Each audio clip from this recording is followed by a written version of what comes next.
You're listening to ProCommunity, a SAS podcast, the show where online community meets business performance.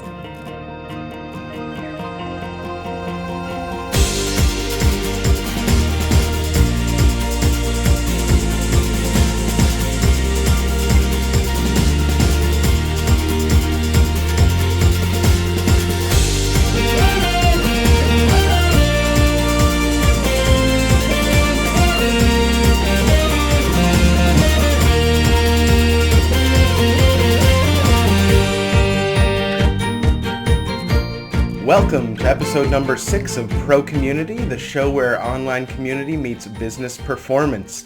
I'm Josh Paul. As always, you can see all of the episodes of ProCommunity at socius.com. You can also subscribe to the show as an audio podcast in iTunes. I'm very pleased to have with me today Bill Lee, one of the pioneers in reinventing how businesses view customer relationships. Bill is the president of the Customer Strategy Group and the author of the new book, The Hidden Wealth of Customers. He also founded the largest community of customer engagement and advocacy professionals in the Customer Reference Forum and the event, the Summit on Customer Engagement, which we'll talk about a little bit later. Welcome, Bill. Thanks, Josh. It's good to be here. Thanks for having me. Thanks for being here. Now, your work, your strategy work, your writing, your events are some of the most well-known in the industry. How did you get involved in customer engagement? Well, that's a good question. It was kind of happenstance. I had a business years ago, really just kind of a small side business in which I stumbled into these people through some referrals, people who were running customer reference programs at places like Hewlett-Packard, at Lucent, which is now Alcatel-Lucent, Intel, and some other places. And I didn't really know these people existed. This was about 10 years ago. And that's how I found out, these people are doing something really interesting. They're cultivating their customers who would be references to help their salespeople close deals, to help their marketing people provide them with good customer content, to be interviewed by the media and so forth. They've actually got people who are cultivating those relationships, and it's pretty powerful stuff. So I thought, this is interesting. And then I asked a few of them, I said, do you have a professional group or professional association so you can get together with your peers? Because it got to the point where they were asking me to connect them with each other. Hey, do you know my counterpart who runs the customer reference program at Intel or at IBM or someplace? And so I was putting these people together, and I thought, why not, let's put on a show. Let's have a party. And so we did. We got a lot more people than we expected. This was in 2005, and the rest was history. Wow, so you've seen a lot of changes over the past decade plus. Oh, yeah, I mean, in that time, social media has taken off and come into its own. The problems with traditional marketing have become more and more serious. There's just a lot of, we've got new technologies that are very interesting, automated customer content, applying gamification technology to the advocacy process. Now, one of the basic foundational ideas in the hidden wealth of customers is that the traditional model of growing businesses is slowly dying, slowly fading because it's not working. Why is that? Well, in some cases it's slow, in some cases it's pretty fast. And to be more precise, my position is that traditional marketing is dying. In fact, it's in some cases, in some industries, it's pretty well dead. And there's 3 reasons that I think that's becoming particularly true now. One is that we're seeing studies from Forrester, from McKinsey about the buyer's decision journey, and they're making up their mind about buying your product and service before they ever engage with your marketing efforts, your advertising, your PR, or even your salespeople. Secondly, there was a devastating study published last year by a group in London called Fournaise, showing that CEOs have lost patience with traditional approaches to marketing and with their CMOs. And it was just devastating. Something like an average of about 3/4 in each question about, do you think your CMO is credible? Do you think marketing provides a return on investment? What do you think about marketing's approach to social media? In each case, it was horrible. It was 3 and 4 CEOs said, we don't think marketing is credible. We don't know where our money goes, and they need to start telling us. We think they're pursuing social media like they would any other fad, and they're still not showing us what's our return on these investments. They're tired of branding and hearing about brand equity and other branding concepts that can't be tied to any real return on investment. So that's the second reason. And then third, marketing doesn't make sense if you think about it in today's environment, because you're asking people, you're hiring marketing communications people, agencies, salespeople, contractors, and so forth, who don't come from the buyer's world, and you're asking them to persuade the buyer to do something. That's a fundamentally flawed model. So that's why I say marketing is dying, traditional marketing. When most business people think about engaging their customer or, developing a strong reference program, I think the paradigm still focuses on the very end of the sales cycle. I'm going to have some people on the hook that I can send their contact information to my prospect, so the prospect can reach out to them to validate that we are real people, we do good business, and it's basically references. Right. Describe the broader view and the pieces that a lot of business people are missing in terms of the value that existing customers can bring to the table. Yeah, you're right. The reference model, where they're brought in at the end, salespeople scurrying around to find the reference they need to close that deal, is just not really relevant anymore. It's still an important part of the overall sales process, but you want to bring your customers into the whole buyer's decision journey process as early as possible. Because when buyers are looking for solutions now, they want to talk to they want to talk to their peers, and that includes your customers. So you want to bring them in the awareness building phase and the education phases as much as possible to let them learn from your customers' success and experience with solving problems that your buyers understand and can relate to, as opposed to trying to get them interested in your features and your benefits and these sorts of things. They're just they're not interested.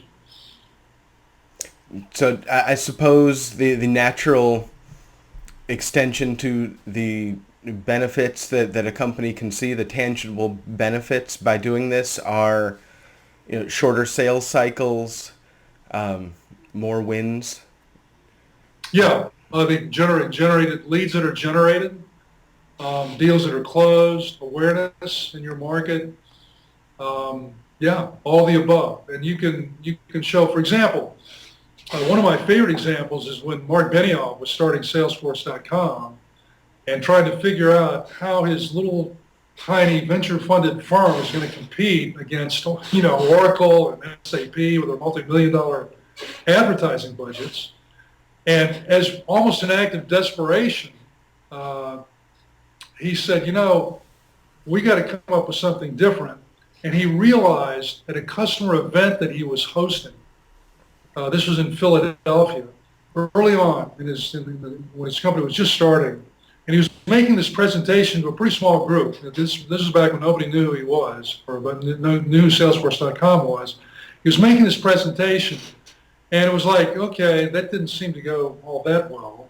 But then during Q&A, as he was responding to questions, he found his customers would weigh in on the answers. And then he realized the prospects and the customers, they start talking to each other. He realized that his prospects wanted to talk to his customers more than they did him. And he realized that they were selling. And they went back and ran the numbers, and they found that at events like that, where prospect could engage with customers in that way, 80% of those prospects became customers themselves. That's in effect an 80% close rate. That's interesting. We see the same thing in the customer communities that we work with. One of the things that we encourage people to do is open up parts of that community to prospects, and with limited functionality. They don't need to get overwhelmed with everything that you offer, everything that an organization offers customers, but to be able to interact with customers and get a sense not only of the value that the company brings, but also have some interaction with customers in a controlled environment. Well, that's right, and you raise a good point that it's, especially early on like that at these meetings that Benioff was holding. I would guess that most of those prospects showing up were intrigued by this new model of hosted software, what we call cloud computing now. They were intrigued by it, but what they really wanted to do was talk to people like them who were solving problems that they had. And then the features and the benefits and so forth of Salesforce.com's platform were incidental. What they really wanted was connection with somebody who were facing the same issues and challenges that they were and were solving them. So it's important when you build these communities or bring customers together with prospects, focus on your prospects' issues, not your product and service. I think that's important in community building, in marketing in general. I mean, you've really seen a shift from product-oriented marketing, or at least in successful marketing, from being product-oriented to educational, insightful, and helpful. And you're saying that carries over to the sales process and help. Yeah, the sales and the marketing process. What is your customer? I think every firm should be able to sit down and decide, all right, what are the 4 or 5 issues in our prospects or our buyers' terms? What are the issues that they're dealing with that we can help them solve? And then focus your communications on those issues, and they'll get the message that it's your product that's solving these issues. Trust me, that'll happen. But focus on those issues. That's how their issues. That's how you get their attention. So, I mean, for most companies, getting their community of customers to market and sell and create products for them seems like a myth. Or it seems too complicated or out of the norm for what they're used to doing. How real is this? It's if you haven't, I've lived with these programs and these efforts for years now, so it's like, doesn't everybody know this? And you're right. If people haven't seen this or lived with it, it's like you got to be kidding. But I'll give you a few examples. The best are examples rather than theory or whatever. So there you've got Salesforce.com, putting customers together with buyers early in the sales process and converting them into buyers, turning those buyers into those prospects into customers. Another example, SAS Canada had a problem with customer retention. Their customer retention rates, which are usually high for that company, in the high 90s, had started falling off pretty precipitously.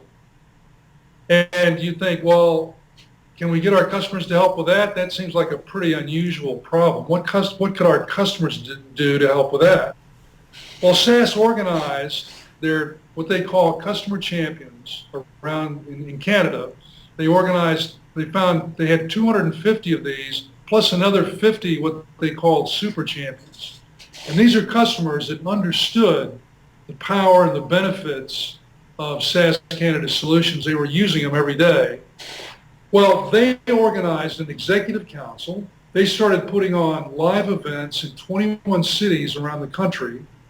Newsletter was started, online forum, and they started bringing customers together who were in danger of defecting or who were wondering how to address issues that they didn't think SAS Canada's software could address. They started getting them together in all these ways. Long story short, that retention problem was completely solved. It went right back up to the high 90s. That's a great example. And There's Yeah, I like that you're using examples too, because that's exactly what we're talking about here. We're not talking about a company, spouting off the benefits of a certain program. You're saying, here's how it actually helped solve an actual problem. That's right. And there's similar stories in innovation. There's similar stories, sales, retention, in marketing and awareness building through your social media efforts. Intel found, and they have numbers on this, some of which they share, some of which they won't, but they share enough to give an idea of how powerful customer content is in their social media efforts. They learned that we got to stop talking about ourselves. We got to stop talking about our products. We got to stop talking about our features and benefits. They don't care. Let's put customer stories up there, customer videos, brief customer success stories. Let's let buyers engage with our customers. And these are the things that just skyrocketed their demand generation success, awareness building, and so forth. That's powerful. These stories are all over the place. It's happening. It's not a theory. It's really happening. No, that's powerful. And I think, one of the takeaways of this conversation is, read the book. Like these examples, a lot of these examples are in your book and really bring it home. Now, how has the role of online customer communities emerged in both managing customer relationships and unlocking this additional value in those relationships? Well, there's a couple of things to keep in mind with online communities. Online communities, I think some companies regard these as a potential answer in themselves. And these are, in my experience and observation, they're a powerful part of the answer when they're done in conjunction with some of the relationship building, sometimes in-person relationship building I've been talking about. In-person events are extremely powerful. And then I'd be curious about your experience with your clients.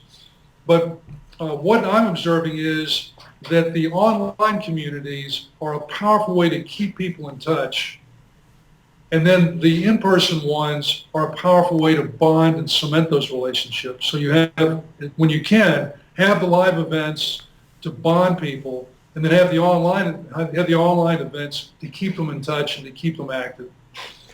We see the same thing. We work with large companies and user groups and associations, so we see the entire spectrum of the ways that online customer communities are being used. But one of the things that we realized early on in this, before social business was coined, before social media was even a term, was the importance of live events in community building. So, one of the most feature-rich areas of our platform is the conference management and event management system that's integrated with the rest of the online community software, so that going into the conference you have your most engaged members aware and attending the live event, and then coming out of the conference the discussions can continue pretty smoothly. And most of our customers in all three of those areas, in for-profit, user groups, and associations, are using those elements. Yeah, there's Salesforce.com to kind of fast forward their story. Now, those first, they were called city tour events, the ones I described earlier. And the first one that Mark Benioff did, I think they got 15 people. They'd invited 50, 15 showed up, but he learned. Now Dreamforce is getting, I think the one last year got 45,000 registrations or something like that. It takes up half of downtown San Francisco. It's magnificent. And they're doing very clever integration of their online with their live. And they've got this kind of Facebook-like interface that attendees, when do you want to get to know people? If you're going to an event, it's like 2 weeks before you go, hey, I'm going to this event. I don't know anybody. I'll look at the attendee list. I'd like to connect with him. I'd like to connect with her. Well, this online platform they've developed, which is around their Chatter platform, it's a Facebook-like interface. You can go on there and start hooking up with people before you ever get there. It's kind of the storming part of the relationship building. Instead of wasting time with that on site, you get all that out of the way, and once you get there, boom, you're ready to go to the next step in the relationship. Right. You can't stress enough how much that ongoing engagement is important, before, during, and after Exactly. the event. And Yeah. and the combination of communities and events together is just very powerful for the overall, unlocking that hidden wealth of customers that we're talking about here. Yeah. So, keeping on the topic of events, you host a big event around customer engagement and advocacy. What goes on at the Summit on Customer Engagement? How did that start, and what are companies going to find there? Well, what goes on? I'd have to kill you if I told you, Josh. Just kidding. It's a blast. We have a lot of fun. You get customer advocacy professionals. We get them from all over the world. And we do it in the Bay Area. We've been doing it in the Bay Area every year for the past few years. We get the top practitioners in the world. These are people that are running customer advocacy and engagement programs at great companies like Intel and Salesforce.com and Wells Fargo Bank and Oracle, Microsoft. This year we're going to have one of our keynoters. I'll give you an early heads up. Senior Vice President for an $11 billion division in the healthcare services company, AmerisourceBergen, is going to be keynoting about how customer advocacy built that business unit. We've also got another keynoter that I can't tell you about, but I'll just say stay tuned for that one. So we get great practitioners. We get great companies. We've also got a very good group of sponsors. Some of them have been in this space for years. They're very credible. They're very well respected. Then some of the newer ones are bringing technology solutions. I think I mentioned earlier gamification. A gamification platform has been developed by a company called Influitive that's doing extremely well. They're getting great clients, and they're providing a really valuable solution to enticing advocates into your advocacy efforts. We've got another firm, Tech Validate, creates automated customer content and does incredible things with this that bypass the usual success story process. It can be lengthy and fraught with legal landmines and all this stuff. And then there's a new company called Zuberance that allows your promoters, people who say they would be likely to promote you on surveys, to promote right then and there. As soon as they say, yeah, I'd be highly likely to recommend you to a colleague or friend, boom, you can do it right here. Here's a box to fill in. They guide them through that process, and then it populates immediately to their social media outlet of choice. It could be Facebook, Twitter, LinkedIn. So they're going to be there. So we've got the best practitioners, great companies, the top vendors and suppliers in this area. And another thing we do is we keep the ratio of practitioners to vendors very high. It's generally about 3-to-1. So that you're not sitting there feeling like you're surrounded by vendors. You have just enough vendors there to give you perspective and an idea of what the solutions are out there. And they've become very good at this, they sign an agreement, no sales, no pressure. You're there to help and contribute knowledge and your expertise. You're not there to sell anybody anything. And they're taking that to such an extreme, it's like I'm going, this is great. So that's what goes on there. It sounds like a great event. I actually followed it last year on, the past couple of years on Twitter as it was happening, and some of the insight coming out of it is very helpful, things that people can put into practice pretty quickly. Yeah, thank you. By the way, we also have a lot of fun too. We've got some wild sponsors who host things like we've had go-kart races. When you ask me what goes on there, this is probably some of the stuff I probably can't talk about. No, I'm kidding, but it's a lot of fun. And then they come back we do that on the first night, and then they come back with some great stories to tell. So we have a lot of fun too. It also underscores how much this community, how tight-knit the community is, and how much they trust each other, and really look forward. It's not just a chance to get away from their office. It's, these people really value the relationships that they've built. Hugely. The relationships and the knowledge they gain. They stay in touch with each other afterwards. So yeah, we have a great time, and I think it is a valuable event. Well, wonderful. What I want to ask you about now is the value proposition that companies can create to help entice customers to partner with them to grow their business. I mean, that's some, we talked about this concept being foreign to a lot of companies. What are the components of a value proposition that would get customers to help you grow your business? It seems intimidating to me on some levels. How so? In that, and maybe it's an old school marketing approach where there's a marketing funnel and the customer converts at the top and then converts at the middle and then converts at the bottom, or the prospect converts. Asking, I come from a model or a background where we serve the customer. We serve our customers. So asking our customers to help us is difficult on some levels. Well, you know what? That's a great point. That's a great point. And you're right. It's like asking a favor. It seems that way.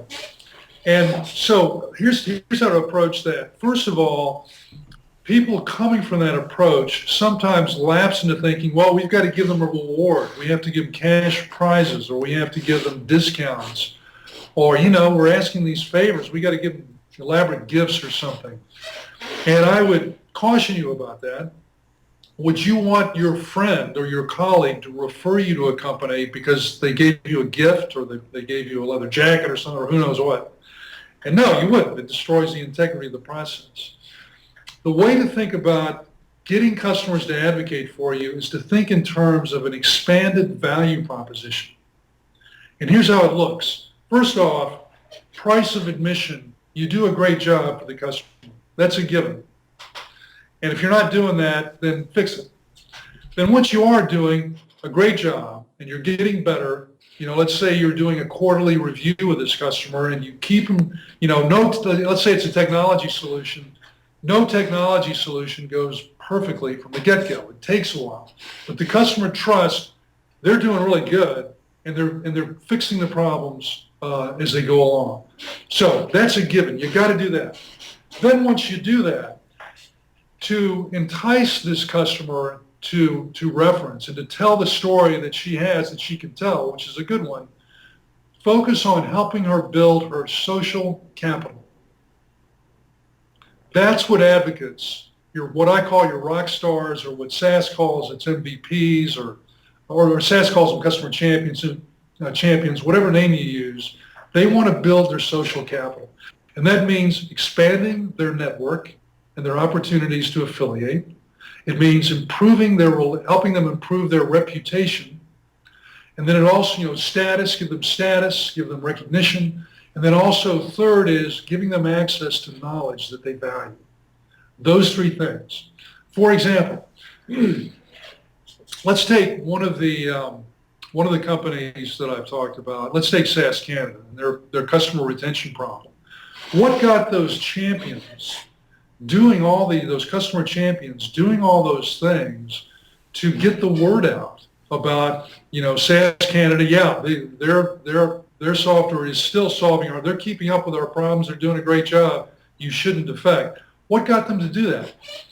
Well, these customer champions received recognition. They received leadership positions in this executive committee. They were front and center at these forums, these live forums they put on around the country. They receive designation as customer champions. They get interviewed at SAS's customer events as if they were, and they are, very important people.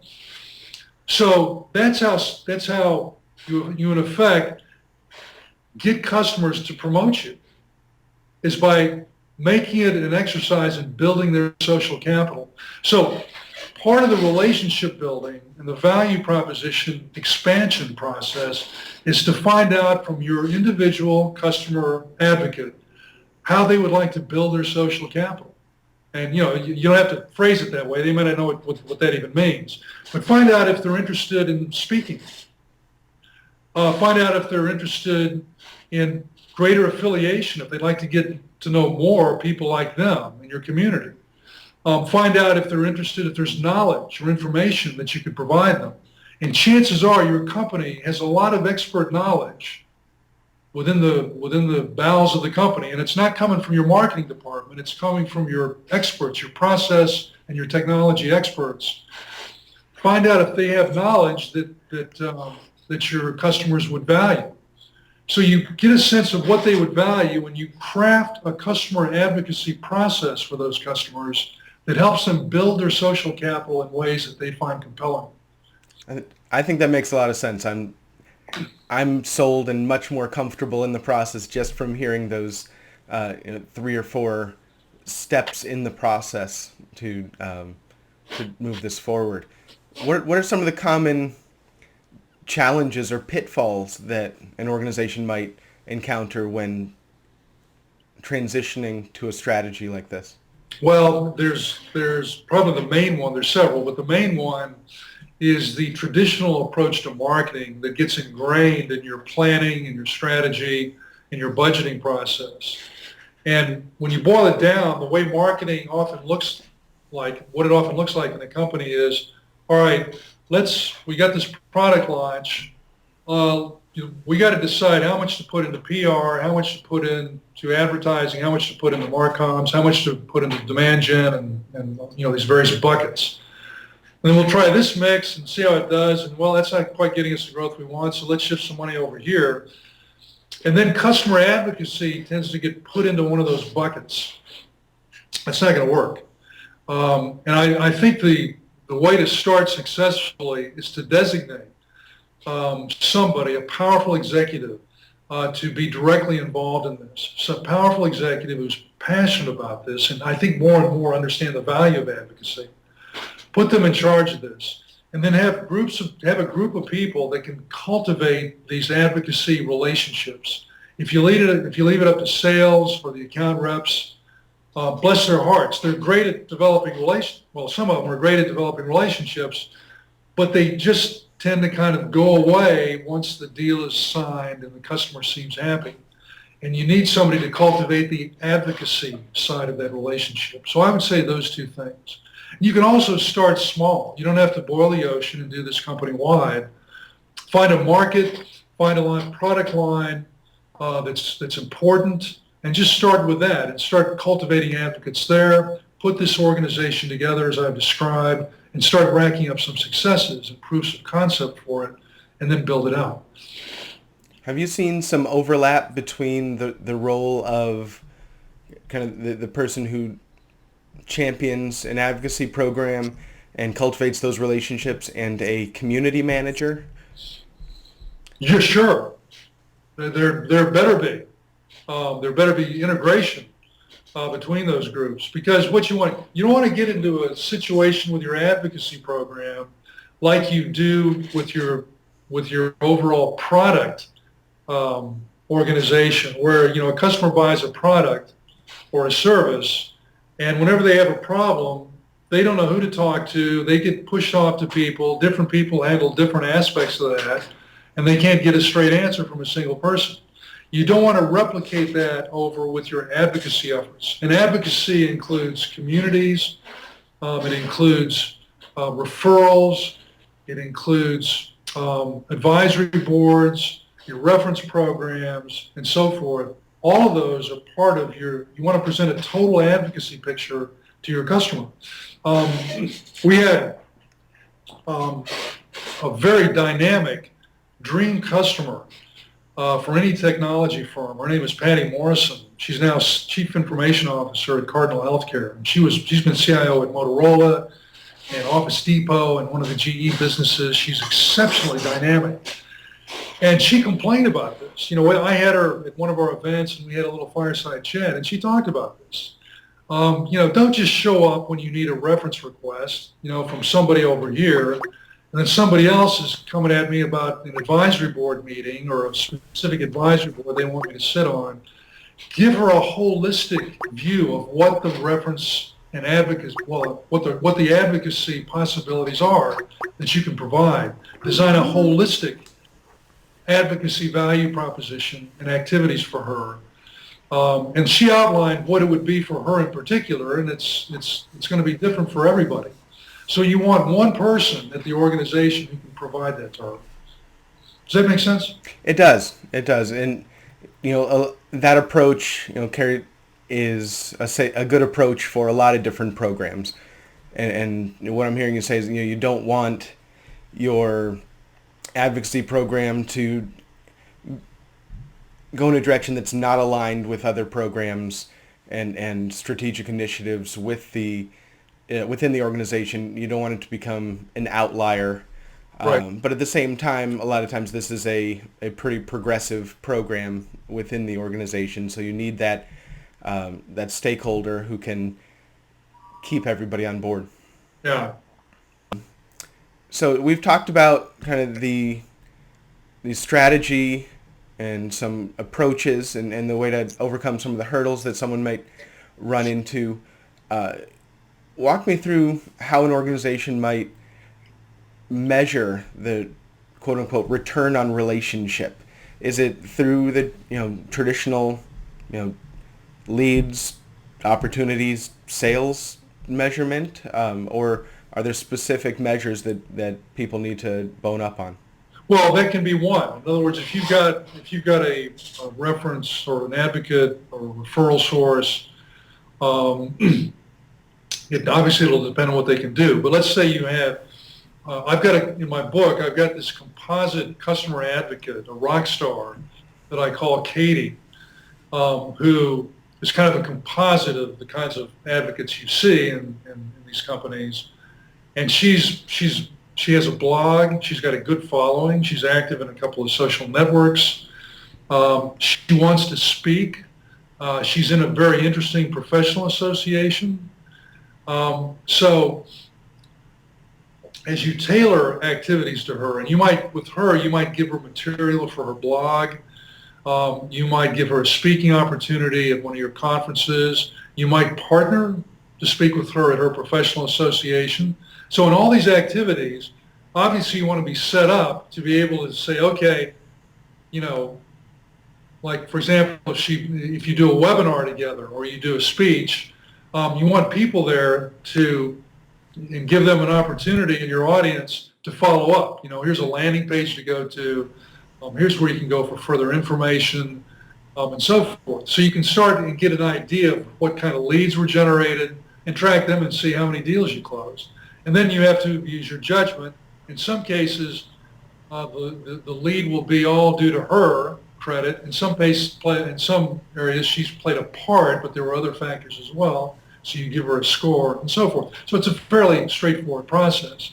Then in other situations, if she's providing referrals, again, there's two kinds of referrals for measurement purposes. One is a referral that comes to you and wouldn't have otherwise known about you, and you can ask them this. And so she'd get full credit for that. Another might be a referral that says, oh yeah, I've been meaning to check you out. I was probably going to do it anyway, but this just prompted me to do it sooner. So that would be a bit of a different score. So you try to score these pretty carefully, and you score her contribution to that lead in a way that reflects, you want to give her more credit than she deserves, but you want to make sure you get a sense of the value that she's created. And then there's other things like sales productivity. That, for example, one of my advisory board members, who I cannot name, I can only relate this story anonymously, that she has developed tremendous information about how having just a reference program for your salespeople, how much it improves their productivity. Salespeople in some companies spend a lot of hours looking for that reference you talked about earlier to close that deal. They'll spend 5 to 7 hours in some cases. Well, if you start putting that back into their time bank, so to speak, so they don't have to waste their time doing that, that makes their productivity shoot up. So that's another measure that you can. Right. We have a large software company customer that uses an online customer community to manage just their thousands and thousands of customer references, keeping them engaged, keeping them informed, and keeping them accessible to the sales team and people who need them in the company. Yeah. Think about what a productivity boost that is. If it really does work, if it really does allow that salesperson to then go and forget the concierge service, the salesperson can go online and find the best possible reference for that deal. That's huge. Right. So if I'm a company, I don't have a good advocacy program built, a pretty traditional B2B company, how can I get started in engaging my customers and creating customer advocates? What are some small first steps I can take? Well, do some triage. Start by saying, look, let's go pick a business where we think there's a lot of potential for advocates. Where we're not getting the traction we thought we would. It's an important business. It may be a new line of business. It's strategic. So let's start with that. And then start looking. They're not that hard to find. Start looking for your best potential advocates. If you're doing Net Promoter Score, or at least asking on surveys, you're asking your customers the Net Promoter Score question, would you refer us to a colleague or friend? It's very easy to ask. Well, there's a candidate. They just said they'd do it. So get strategic about the line of business you start with, get strategic about the product that you start with, and then start looking for customers that, like I say, are net promoter or promoters, maybe a marquee brand. Sometimes they'll provide some referral and reference activity for you. Be sure that you're looking for customers with a great story to tell. Your salespeople can tell you this, hey, we implemented our new solution. You should see what this customer's done with it. They're really knocking down some really great results here. You want to have access to that kind of information, and your salespeople need to be giving it to you. Some references, some customers like Patty Morrison, and you see this overlooked a lot. They'll have a huge, what we used to call a Rolodex. They have an incredible contact list. And if you'd approach her in the right way, she might be willing to open that up to you. So you want to find out who those customers are. And if you'll use the value proposition approach that I described earlier, that's how you get them to do so. Your customers want you to succeed. Believe it or not, they do, if you're doing a good job for them. And to help you succeed, they will provide you those referrals. So find those customers. Use those 3 or 4 or 5 criteria. Find whatever size business you have and however many customers you have. Find a small but effective number that can start moving the meter on sales and do a proof of concept. Figure out what it takes organizationally, training-wise, what value proposition your customers need. Get this all figured out on a small scale. Get the results. Then you've got something you can take back to your senior management and say, this is something we can roll out here. I think that's some really useful advice. It's not just theory. It's, here's how to do it. Is there a specific department or individual role within an organization that you see getting these programs started more than another department? Well, mostly I think that existing departments, like your existing, your existing marketing communications department, your social, now there's people have social media and social departments and groups. I'm skeptical of all of those. I think it needs to be its own. And because when, for example, when you have the social media folks taking these programs, they don't know their expertise is in the technology, not in the relationship building. And I think that in companies that have experience building advisory boards and reference programs, that might be a good candidate to take the whole customer advocacy role. Those might be the folks to do it because they're the ones with experience building those relationships. So I wouldn't put it in part of an existing program. I'd make it its own, and probably there's a good chance your reference or your advisory board people or those who've had experience building these advocacy relationships are probably the ones you want running it. Plus the strong senior executive. Absolutely. And you make a good point that these strategies are really most successful when they're strategic and deliberate. People don't fall into, or rarely fall into, successful customer engagement programs, customer reference programs. You really have to think it through, dedicate the resources and the time, and integrate it into your business wholeheartedly. That's right. Into your business strategy. That's absolutely right. So you do a lot of speaking, and a lot of people listen to what you have to say. So if you're speaking to a room full of business executives, what is the one thing that you'd want them to take away regarding unlocking the value of customers to help you market, sell, and create products? What's the one thing you'd want them to walk out of the room with, one idea?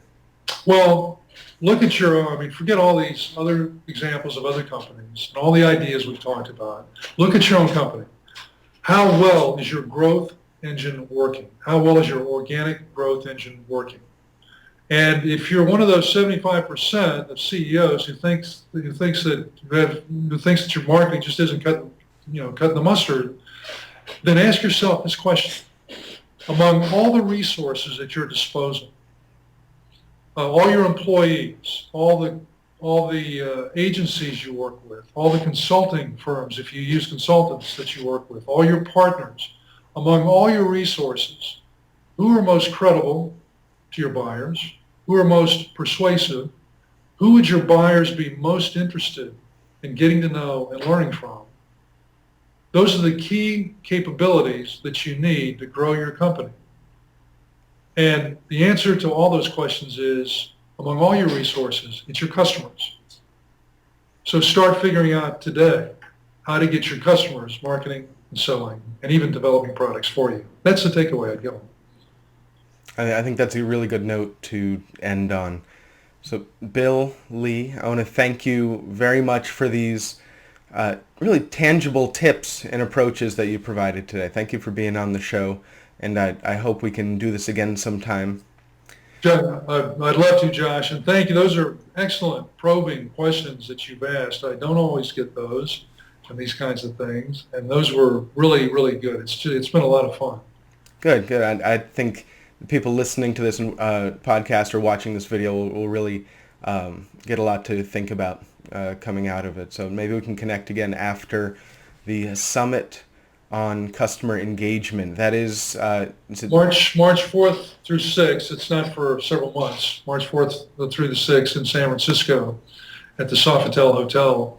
And by the way, if you get people with questions or whatever after this, feel free to forward them along to me. Happy to respond to anything that you get. Where can people find you on the web? There is the Customer Reference Forum site, customerreferenceforum.com, and then we have a consulting group that we've set up called Lee Consulting Group to help people do some of the things we've talked about, and that's at lee-consulting-group.com. Great. And you can also get information, of course, about my book, which was just published a couple of months ago, so it's still pretty hot off the presses. You can get information there as well. It is a great book. It's called The Hidden Wealth of Customers. And as always, you can find the other episodes of ProCommunity at socius.com. You can also subscribe to the show as an audio podcast on iTunes, where we try to publish weekly. Also, 5-star ratings and good reviews are appreciated if you like what you heard today. Bill, I want to thank you once again, and have a great day. Great. Thanks, Josh. It's been great.